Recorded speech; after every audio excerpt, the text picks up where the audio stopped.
You don't realize it at first. You just feel tired in a way sleep doesn't fix. You feel emotionally full, yet strangely empty. You replay conversations in your head, wondering if you said too much, cared too hard, loved openly, and somewhere deep inside, there's a quiet fear that maybe the problem isn't them. Maybe it's you. If you've ever felt that way, this conversation is for you.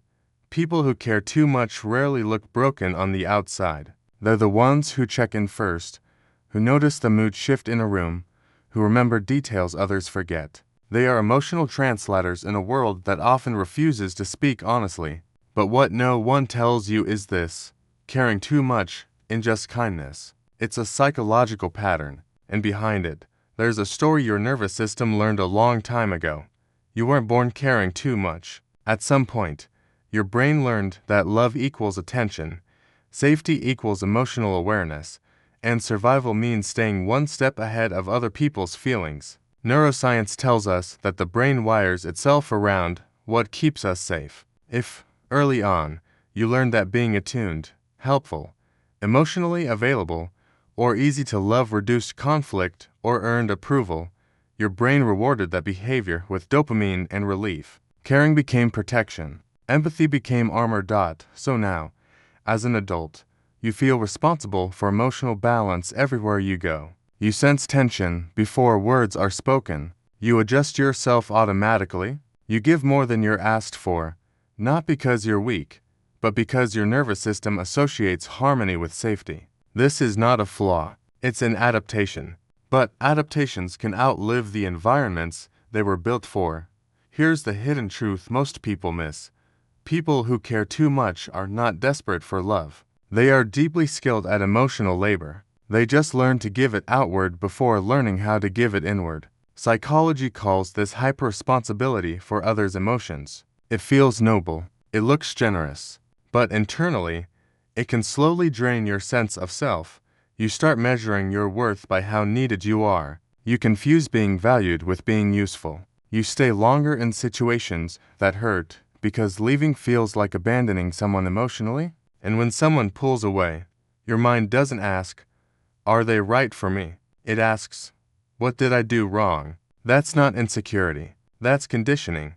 There's also a quiet, uncomfortable side to caring too much that no one likes to talk about. Sometimes, it becomes a subtle form of control, not because you want power, but because uncertainty feels unsafe. When you manage emotions, anticipate needs, and fix problems before they surface, you reduce unpredictability. Your brain relaxes, but relationships need space to breathe. And when you carry too much emotional weight, others never learn to carry their own. This is where the pain deepens, because the same trait that makes you loving can attract people who don't want to do the work. Some will lean back while you lean forward. Some will mistake your emotional availability for unlimited access. And when you finally need support, the silence can feel shocking, not because they're cruel, but because the relationship was unconsciously built on imbalance. Yet, it's important to say this clearly: caring deeply is not the problem. The world is starved of emotionally intelligent people. Your ability to feel, to sense, to connect is rare. The issue is not your depth, it's direction. Caring without boundaries turns empathy into self-erasure. Caring with self-respect turns it into strength.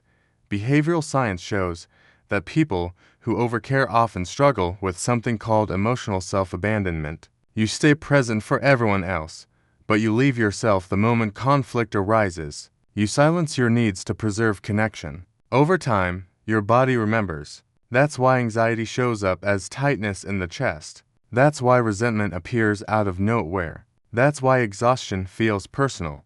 But here's the healing shift most people never experience. You don't have to care less. You have to care differently. You have to include yourself in the circle of empathy you so freely give others. The same awareness you use to read a room can be turned inward. The same compassion you offer freely can be practiced privately. This is not selfishness. This is regulation. When you begin to pause before overgiving, something interesting happens in your brain. The nervous system learns a new association. Safety does not require overextension.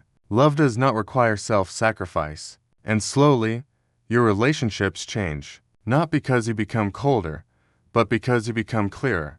Some people will resist this version of you. They were comfortable with the old dynamic. Let them go gently. Others will meet you at your depth. Not because you rescued them, but because you finally stood still long enough to be seen. That's when connection becomes mutual instead of performative.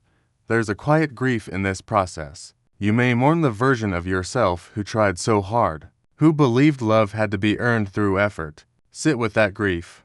Honor it. That version of you kept you alive emotionally when you didn't know another way. But you don't live there anymore. So if you're someone who cares too much, hear this softly.